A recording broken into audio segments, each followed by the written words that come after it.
সিলেটের বিভিন্ন আসনের ফলাফল জানাতে আপনাদেরকে আবারও সিলেট ভিউ স্টুডিও থেকে সম্পৃক্ত করেছি আমি নিবেন্দু তালুকদার।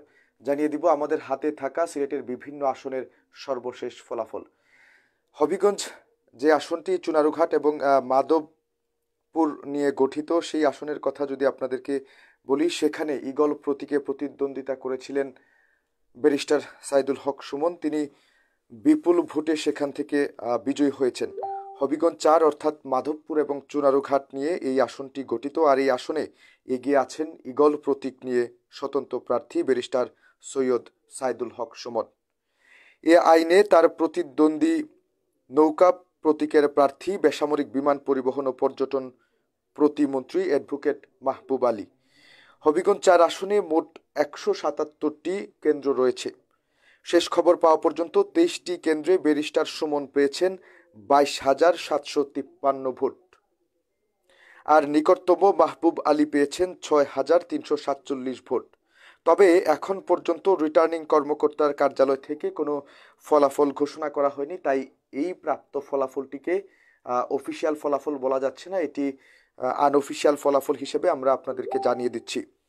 নির্বাচন কমিশন সূত্র যেটা আমাদেরকে জানায়, এই আসনে লড়াই করেছেন আওয়ামী লীগ মনোনীত নৌকা প্রতীকের প্রার্থী বেসামরিক বিমান পরিবহন ও পর্যটন প্রতিমন্ত্রী মাহবুব আলী ও ঈগল প্রতীকের স্বতন্ত্র প্রার্থী সাইদুল হক সুমন সহ আরও ৮ জন।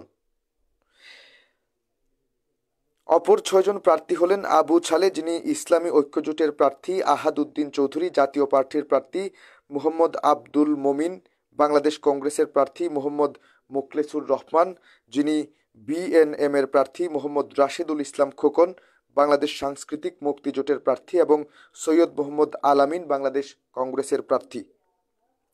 শিল্প কারখানা ও চা বাগান অধ্যুষিত এই আসনে মোট ভোটারের কথা যদি আপনাদেরকে বলি, সেখানে মোট ভোটার ছিলেন ৫,১২,৩০৮ জন। এর মধ্যে পুরুষ ভোটার ছিলেন ২,৫৭,৮৮৪ জন, আর নারী ভোটার ছিলেন ২,৫৪,৪২৩ জন এবং তৃতীয় লিঙ্গের ভোটারও ছিলেন সেখানে একজন। দর্শক, জানিয়ে দিলাম সিলেটের হবিগঞ্জের আসনের কথা। হবিগঞ্জ ৪ আসন অর্থাৎ যে আসনটি মাধবপুর এবং চুনারুঘাট নিয়ে গঠিত, সেই আসনে ব্যারিস্টার সৈয়দ সাইদুল হক সুমন, যিনি ঈগল প্রতীক নিয়ে স্বতন্ত্র প্রার্থী হিসেবে দ্বাদশ জাতীয় সংসদ নির্বাচনে প্রতিদ্বন্দ্বিতা করেছেন এবং শেষ খবর পাওয়া পর্যন্ত যেটি আনঅফিসিয়াল তথ্য রয়েছে, তিনি বিপুল ভোটে এগিয়ে রয়েছেন। আমি এবার আপনাদেরকে জানাতে চাই সুনামগঞ্জ ১ আসনের ফলাফল, যেখানে আনঅফিসিয়ালি বিপুল ভোটে নৌকার প্রার্থী যিনি আছেন রঞ্জিত চন্দ্র সরকার, তিনি বিজয়ী হয়েছেন। সুনামগঞ্জ ১ আসন অর্থাৎ যে আসনটি ধর্মপাশা, মধ্যনগর, তাহিরপুর এবং জামালগঞ্জ উপজেলা নিয়ে গঠিত, এই আসনে আওয়ামী লীগের মনোনীত প্রার্থী অ্যাডভোকেট রঞ্জিত চন্দ্র সরকার, তিনি নৌকা প্রতীক নিয়ে দ্বাদশ জাতীয় সংসদ নির্বাচনে প্রতিদ্বন্দ্বিতা করেছেন এবং বিপুল ভোটে বিজয়ী হয়েছেন। প্রার্থীর বিভিন্ন এজেন্ট এবং স্থানীয় সূত্র এই বিষয়টি আমাদেরকে নিশ্চিত করেছে। রঞ্জিত মোট ভোট পেয়েছেন ১,৯৯৮টি। তার নিকটতম প্রতিদ্বন্দ্বী যে প্রার্থী রয়েছেন অর্থাৎ কেটলি প্রতীকের রতন, মোয়াজ্জেম হোসেন রতন, তিনি বর্তমান সংসদ সদস্য সুনামগঞ্জ ১ আসনের। সেই মোয়াজ্জেম হোসেন রতন পেয়েছেন ৪৬,৩৫২ ভোট। অর্থাৎ আমরা এখানে দেখতে পাচ্ছি মোয়াজ্জেম হোসেন রতন, যিনি আছেন সুনামগঞ্জ ১ আসনের বর্তমান সংসদ সদস্য এবং এইবার অর্থাৎ দ্বাদশ জাতীয় সংসদ নির্বাচনে যিনি স্বতন্ত্র প্রার্থী ছিলেন, তিনি বিপুল ভোটে কিন্তু নৌকা প্রতীকের রঞ্জিত চন্দ্র সরকারের থেকে পিছিয়ে আছেন। সুনামগঞ্জ ১ আসন অর্থাৎ ধর্মপাশা, মধ্যনগর, জামালগঞ্জ এবং তাহিরপুরের এই আসনে এবার ভোটার সংখ্যা যদি আপনাদেরকে বলি, সেখানে আমরা দেখতে পাচ্ছি ভোটার সংখ্যা ছিল ৪,৬২,৬৯৫ জন। এর মধ্যে পুরুষের সংখ্যাটা আমি আপনাদেরকে বলতে চাই ২,৩৪,৯৮৯ জন এবং নারী ভোটার যারা রয়েছেন তারা ছিলেন ২,২৭,২০১ জন। নির্বাচনী এলাকার ৪টি উপজেলার ২৩টি ইউনিয়নে ভোট কেন্দ্র রয়েছে ১৬৮টি। ভোট কক্ষ রয়েছে ১,০১১টি। এর মধ্যে ৯৫৫টি স্থায়ী এবং অস্থায়ী রয়েছে ৫৬টি। এখানে হিজড়া ভোটার যারা আছেন, সেই হিজড়া ভোটারের সংখ্যাটা হচ্ছে ৫ জন এবং ভোট কক্ষের সংখ্যা ছিল ১,০১১টি, যেটি আমি আগেও বললাম। আর স্থায়ী তার মধ্যে হচ্ছে ৯৫৫টি এবং অস্থায়ী ভোট কেন্দ্র হচ্ছে ৫৬টি। এই আসনে প্রতিদ্বন্দ্বিতায় ছিলেন সুনামগঞ্জ 1 আসনে 8 জন প্রার্থী। বাংলাদেশ আওয়ামী লীগের মনোনীত প্রার্থী রঞ্জিত সরকার, যিনি নৌকা প্রতীক নিয়ে দ্বাদশ জাতীয় সংসদ নির্বাচনে প্রতিদ্বন্দ্বিতা করেছেন। আর স্বতন্ত্র প্রার্থী যিনি আছেন বর্তমান সংসদ সদস্য মোয়াজ্জেম হোসেন রতন, তিনি সুনামগঞ্জ 1 আসনের বর্তমান সংসদ সদস্য, এবারে মনোনয়ন বঞ্চিত। তিনি তাই স্বতন্ত্র প্রার্থী হিসেবে সেই আসনটিতে কেটলি প্রতীক নিয়ে প্রতিদ্বন্দ্বিতা করেছেন। স্বতন্ত্র প্রার্থী আরও ছিলেন আওয়ামী লীগের জেলা কমিটির সদস্য মোহাম্মদ সেলিম আহমদ, যিনি ঈগল প্রতীক নিয়ে সুনামগঞ্জ 1 আসন থেকে দ্বাদশ জাতীয় সংসদ নির্বাচনে প্রতিদ্বন্দ্বিতা করেছেন। সেখানে আরও ছিলেন বাংলাদেশ কংগ্রেসের নবাব সালে আহমদ, যিনি ডাব প্রতীক নিয়ে প্রতিদ্বন্দ্বিতা করেছেন। ছিলেন তৃণমূল বিএনপির মোহাম্মদ আশরাফ আলী, যিনি সোনালী আঁশ নিয়ে প্রতিদ্বন্দ্বিতা করেছেন। গণফ্রন্টের মোহাম্মদ জাহানুর রশিদ মাছ প্রতীক নিয়ে যিনি দ্বাদশ জাতীয় সংসদ নির্বাচনে প্রতিদ্বন্দ্বিতা করেছেন। বাংলাদেশ সুপ্রিম পার্টি মোহাম্মদ হারিস মিয়া, যিনি একতারা প্রতীকে দ্বাদশ জাতীয় সংসদ নির্বাচনে প্রতিদ্বন্দ্বিতা করেছেন। আর অসহযোগিতার অভিযোগ এনে গত 2 জানুয়ারি কেন্দ্রীয় নেতৃবৃন্দ যারা আছেন তাদের অসহযোগিতার অভিযোগ এনে জাতীয় পার্টির যিনি প্রার্থী আছেন সুনামগঞ্জ 1 আসনে আব্দুল মান্নান তালুকদার লাঙ্গল প্রতীক নিয়ে প্রতিদ্বন্দ্বিতা করেছিলেন। তিনি নির্বাচন থেকে সরে দাঁড়িয়েছিলেন। দর্শক, জানাচ্ছিলাম সুনামগঞ্জ 1 আসনের দ্বাদশ জাতীয় সংসদ নির্বাচনের সর্বশেষ ফলাফল। সেই আসনটিতে আওয়ামী লীগ মনোনীত প্রার্থী যিনি আছেন অ্যাডভোকেট রঞ্জিত চন্দ্র সরকার, আনঅফিসিয়ালি তিনি অন্যান্য প্রার্থীর থেকে বিপুল ভোটে এগিয়ে আছেন এবং তাকে বিজয়ী ঘোষণা করা হয়েছে বেসরকারিভাবে। আর তার নিকটতম প্রতিদ্বন্দ্বী যিনি আমরা দেখলাম যে মোয়াজ্জেম হোসেন রতন, তিনি বর্তমান সংসদ সদস্য সুনামগঞ্জ 1 আসনের, তিনি তার থেকে অনেক কম ভোট পেয়ে পিছিয়ে আছেন। তবে তার নিকটতম প্রতিদ্বন্দ্বী হচ্ছেন এই মনোনয়ন বঞ্চিত মোয়াজ্জেম হোসেন রতন।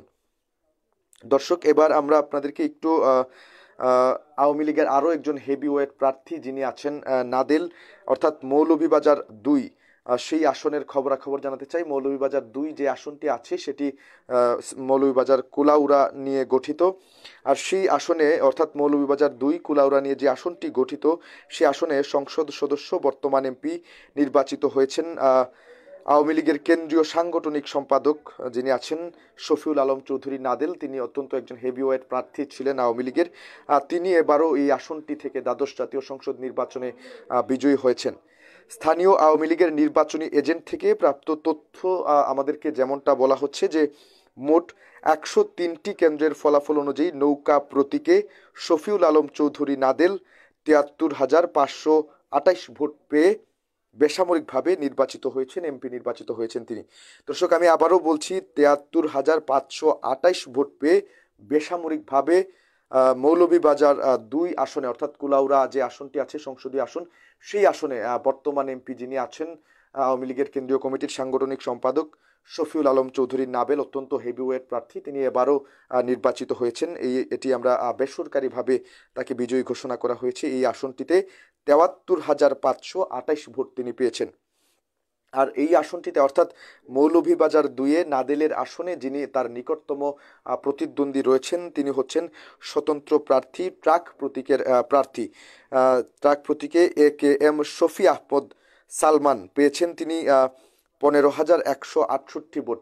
অর্থাৎ নাদেল যিনি আছেন আওয়ামী লীগের হেভিওয়েট প্রার্থী, বিজয়ী হয়েছেন মৌলভীবাজার 2 আসন থেকে দ্বাদশ জাতীয় সংসদ নির্বাচনে। তার নিকটতম প্রতিদ্বন্দ্বী প্রার্থী হচ্ছেন ট্রাক প্রতীকের AKM শফি আহমদ সালমান, তিনি পেয়েছেন 15,168 ভোট।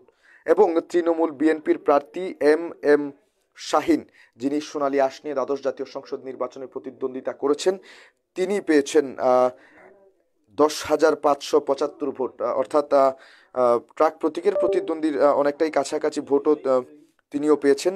সেক্ষেত্রে তিনি পেয়েছেন 10,575 ভোট। অর্থাৎ তৃণমূল বিএনপির প্রার্থী MM শাহিন সোনালী আঁশ নিয়ে যিনি দ্বাদশ জাতীয় সংসদ নির্বাচনে প্রতিদ্বন্দ্বিতা করেছেন। দর্শক, জানাচ্ছিলাম দ্বাদশ জাতীয় সংসদ নির্বাচনে হবিগঞ্জ 4 আসন এবং পাশাপাশি আমি জানাচ্ছিলাম সুনামগঞ্জ 1 আসন এবং মৌলভীবাজার 2 আসনের খবরাখবর। আমি যদি আবারও আরেকটু সামারিটা আপনাদেরকে বলি, হবিগঞ্জ 4 আসনে ব্যারিস্টার সুমন যিনি আছেন অত্যন্ত জনপ্রিয় একজন প্রার্থী ছিলেন দ্বাদশ জাতীয় সংসদ নির্বাচনের, এবং তার জন্যই মূলত হবিগঞ্জ এই 4 আসনটি একটি আলোচিত আসন ছিল। এখানে আওয়ামী লীগের কিন্তু একজন হেভিওয়েট প্রার্থী ছিলেন যিনি দ্বাদশ জাতীয় সংসদ নির্বাচনে আওয়ামী লীগের হয়ে মনোনীত হয়েছিলেন। তাকে টপকেই কিন্তু তাকে পরাজিত করেই ব্যারিস্টার সুমন তিনি নির্বাচিত হয়েছেন এবং বিপুল ভোটে এই আসনটিতে তিনি বিজয়ী হয়েছেন। এটি বেসামরিকভাবে বেসরকারিভাবে এখন পর্যন্ত ঘোষিত। ব্যারিস্টার সৈয়দ সাইদুল হক সুমন তিনি ঈগল প্রতীক নিয়ে দ্বাদশ জাতীয় সংসদ নির্বাচনে এই আসনটি থেকে প্রতিদ্বন্দ্বিতা করেছেন। আমরা দেখছিলাম যে বিশেষ করে সামাজিক যোগাযোগ মাধ্যম সহ অন্যান্য যে প্ল্যাটফর্মগুলো আছে সেখানে ব্যারিস্টার সুমনের বেশ জনপ্রিয়তা ছিল এবং তিনি তার স্ত্রী সন্তান সহ প্রতীক বরাদ্দের পর থেকেই মাঠ ঘাট চষে বেরিয়েছেন, চুনারুঘাট মাধবপুর এলাকা চষে বেরিয়েছেন এবং তার নির্বাচনী প্রচারণা তিনি করেছেন এবং তার সমর্থনে সেখানকার মানুষও তার সাথে ছিল, যেমনটা আমরা দেখেছি। তাই তার হয়তো এমন বিজয় এমনটাই মনে করছেন সেখানকার মানুষেরা। সাথে সাথে আপনাদেরকে জানাচ্ছিলাম সুনামগঞ্জ 1 আসনের খবরাখবর, যেখানে অ্যাডভোকেট রঞ্জিত চন্দ্র সরকার যিনি এবারই প্রথমবারের মতো সংসদ নির্বাচনের একজন প্রার্থী হিসেবে নিজেকে উপস্থাপন করেছেন সুনামগঞ্জ 1 আসনে এবং তিনি সেই আসনটিতে বিপুল ভোটে বিজয়ী হয়েছেন এবং একজন হেভিওয়েট প্রার্থী তিনি কিন্তু স্বতন্ত্র ছিলেন মোয়াজ্জেম হোসেন রতন, যিনি সুনামগঞ্জ 1 আসনের বর্তমান সংসদ সদস্য। তাকে টপকে তাকে পেছনে ফেলে অ্যাডভোকেট রঞ্জিত চন্দ্র সরকার সেখানকার এমপি নির্বাচিত হয়েছেন। এটি বেসরকারি ফলাফল। এরপরই আপনাদেরকে জানিয়ে দিচ্ছিলাম মৌলভীবাজার 2 আসনের কথা, যেখানে আওয়ামী লীগের অত্যন্ত হেভিওয়েট প্রার্থী কেন্দ্রীয় কমিটির সাংগঠনিক সম্পাদক শফিউল আলম চৌধুরী নাদেল তিনিও বিপুল ভোটে বেসরকারিভাবে বিজয়ী হয়েছেন, এমনটাই আমাদের কাছে তথ্য আছে। দর্শক, এই ছিল এখনকার মতো আমার কাছে হবিগঞ্জ 4, সুনামগঞ্জ 1 এবং মৌলভীবাজার 2 আসনের সর্বশেষ পূর্ণ ফলাফল। এতক্ষণ আমাদের সাথে থাকার জন্য সবাইকে অসংখ্য ধন্যবাদ জানাচ্ছি। নির্বাচনের পরবর্তী আপডেট পেতে ঘোষিত ফলাফল সবার আগে পেতে অবশ্যই সিলেট ভিউয়ে চোখ রাখুন।